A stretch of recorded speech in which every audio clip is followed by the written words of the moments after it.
Hello everyone, welcome back to the Grand Fleet channel. My name is George, and today we're going to be talking about a peculiar figure in the One Piece story. Before that, I do want to address why I've been gone so long. Recently, it was my birthday. I recently turned 17. And for a nice birthday gift, I suggest you subscribe to the channel, since it would help me a lot, and it would make me very happy and give me a smile, just like this Luffy you see on screen right here. But with that out the way, let's talk about this mysterious One Piece character. The leader of the Revolutionary Army, the man that is most notorious for the incident of being the leader of the Revolutionary Army, I don't know why I said that twice, Monkey D. Dragon.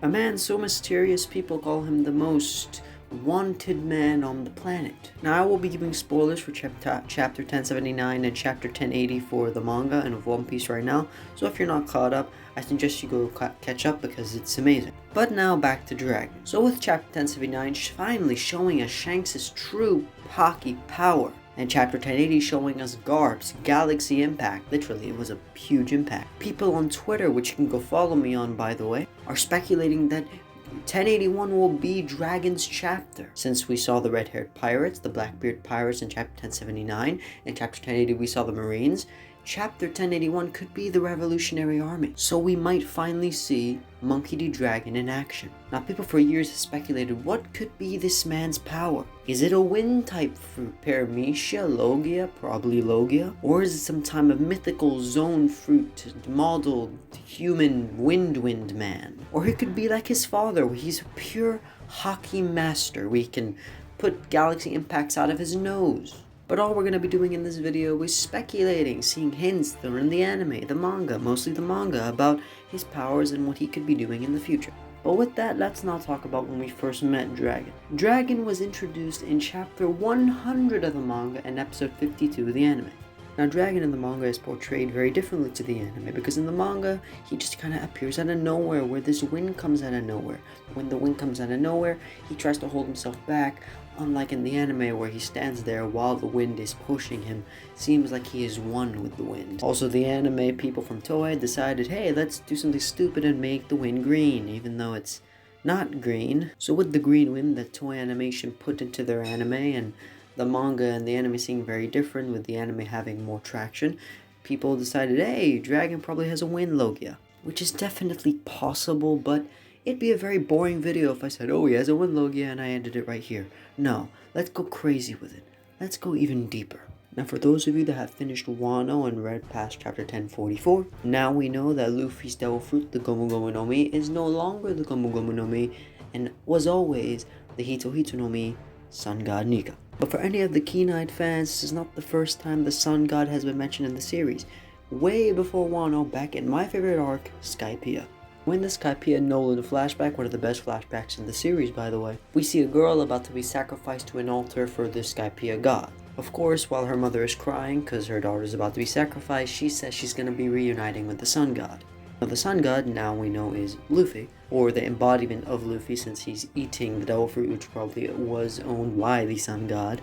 Also, 3 other gods mentioned. While the Sun God was the most important, there were 3 other gods mentioned in Skypiea. The rest of the 3 gods being the Rain God, the Forest God, and the Earth God.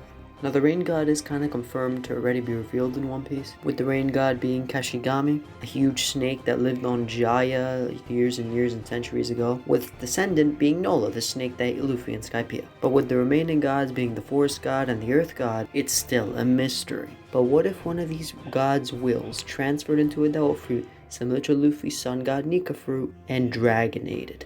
Now it could be the Forest God, the Earth God more likely, but the Rain God is not really 99% confirmed that it was Kashigami, the huge snake on Jai that lived centuries ago. So if that's not confirmed, that's not true, then maybe he has the mythical fruit, Rain God, which would be a really cool reveal, since the Monkey D family, Luffy, Joy Boy himself, also his father was a god, the Rain God, which would explain a sudden gust of wind appearing right behind Smoker when he just arrived. But this video isn't really about what his devil fruit power is, it's about what his powers are in general. So maybe he has no devil fruit and that wind just came out of nowhere. But instead he has strong Haki like Luffy, which probably got it from him and Garp, and like his father Garp with the Galaxy Impact Man himself. Since Luffy is a confirmed Conqueror's Haki user, being an amazing Haki user, probably gonna be the first ever Haki user to have a Devil Fruit, and Haki to be the strongest ever, and Garp, which is pretty much confirmed with the lightning in the recent chapter of 1080 to have Conqueror's coding, which means he has Conqueror's Haki. So most probably, Revolutionary Army Man himself has the same. But if Dragon did have a specific type of Haki he's the best at, I would probably say it's Observation. Now I know that could be in contrast to Shanks since he is the Observation killer, but being tactical and in the shadows, a man that has to move around a lot, I would assume he has to have amazing Observation Haki for this. But if not Observation Haki, I would say it's probably Conqueror's Haki. And I'd be quite shocked if he does not have Conqueror's Haki since he is a conqueror per se. He rules a whole revolutionary army and is not afraid to go and say F you to the world government. So if we do see Dragon in the most recent chapter of One Piece or in the future, because we will probably see him in the future, I expect him to either have a Devil Fruit in my head, and if not, really strong Haki and definitely Conqueror's coding. But yeah, that's what I think about Dragon's powers, and if you want more One Piece videos, which I will be making because now I'm off break because it was recently my birthday, and like I said at the start of the video, if you want to give me a nice little gift, subscribe to the channel, go follow my Twitter. I talk about a lot of One Piece stuff there. Also, my most hated platform is Twitter, and my most loved is Twitter because it is very bad and very funny at the same time. But yeah, that's all I have for you today, guys. Grand Fleet, signing out.